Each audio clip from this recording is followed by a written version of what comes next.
Righto, gents. How are we? So what is a Great Pyramid of Giza? Well, we all know what it is. It's a pyramid in Egypt. Biggest pyramid in Egypt. In fact, an ancient wonder of the world. A feat of engineering and construction. And all of that to serve as a tomb of old mate pharaoh Khufu. You see, Khufu had this built around the 25th century BCE. Definitely been a couple of years. And yet it still stands the test of time. That being said, it does look slightly different present day. Now, Giza originally had this glistening polished white limestone casing with a gold capstone right at the top. It would have been a marvel at the time, standing at 147 meters tall. The sun would have accentuated its beauty throughout the day. Unfortunately, the limestone casing was removed for other projects, and the gold capstone likely stolen. And after thousands of years, it now looks like what we all know it as, standing at 137 meters. From what we understand, a bloke named Hemiunu was the architect of Giza, and funnily enough was also the nephew of Khufu. We know this as his titles in his tomb translate to overseer of all construction projects of the king. So Giza wasn't built by slaves, it was built by the locals. And we know this because there was a temporary village built near Giza to house the workers. In terms of labor force, hard to say. Herodotus estimates it took 100,000 people to build it.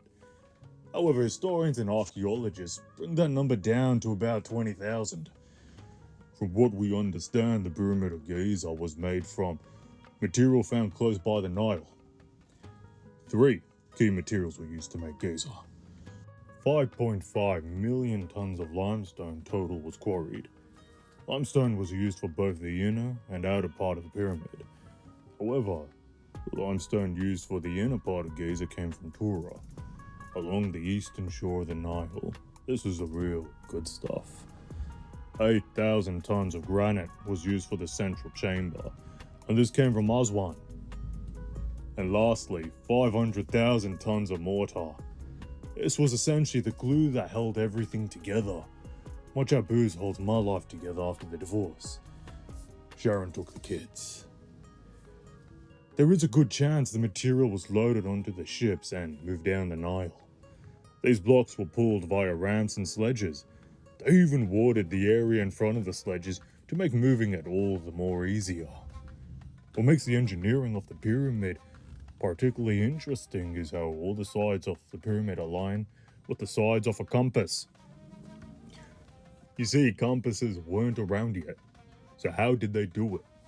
Well, some suggest they used the stars to align it, but more recently, the engineer by name of Glenn Dash suggests that during an equinox, they used a big rod called a gnomon, stuck it in the ground, and as the sun rose and as it set, its shadow would fall in a straight line east to west.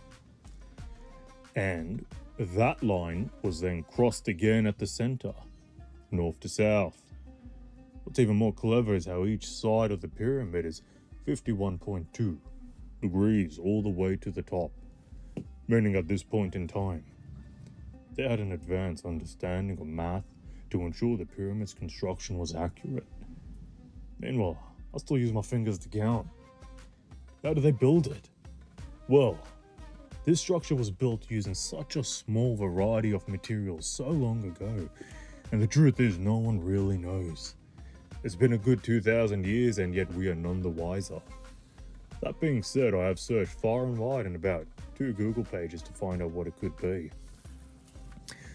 So the first one, according to National Geographic, they built the pyramids by moving the blocks across large ramps, putting them in place via ropes and rollers. The same article I pulled this also claims that ramps wrapping around the pyramid may have been used. Another source claims that Giza had internal ramps, and that the pyramids were built from the inside out. The truth is, no one can agree on it. But here's how I think it went down based on my very limited experience as a civil engineer. Old mate Khufu was having a beer with some of the boys down by the Nile. And they're like, you know what, mate, let's go build something real good. Khufu responds, hey, get me my camel. We're gonna drop down to Bunnings and buy a shovel. Long story short, the boys went to work and single-handedly built the Pyramid of Giza that weekend, just in time for Sunday night Egyptian footy. In all seriousness, I truly cannot wait for the day I get to experience and take in this marvel in person. What a beautiful piece of construction and symbol of man's capability.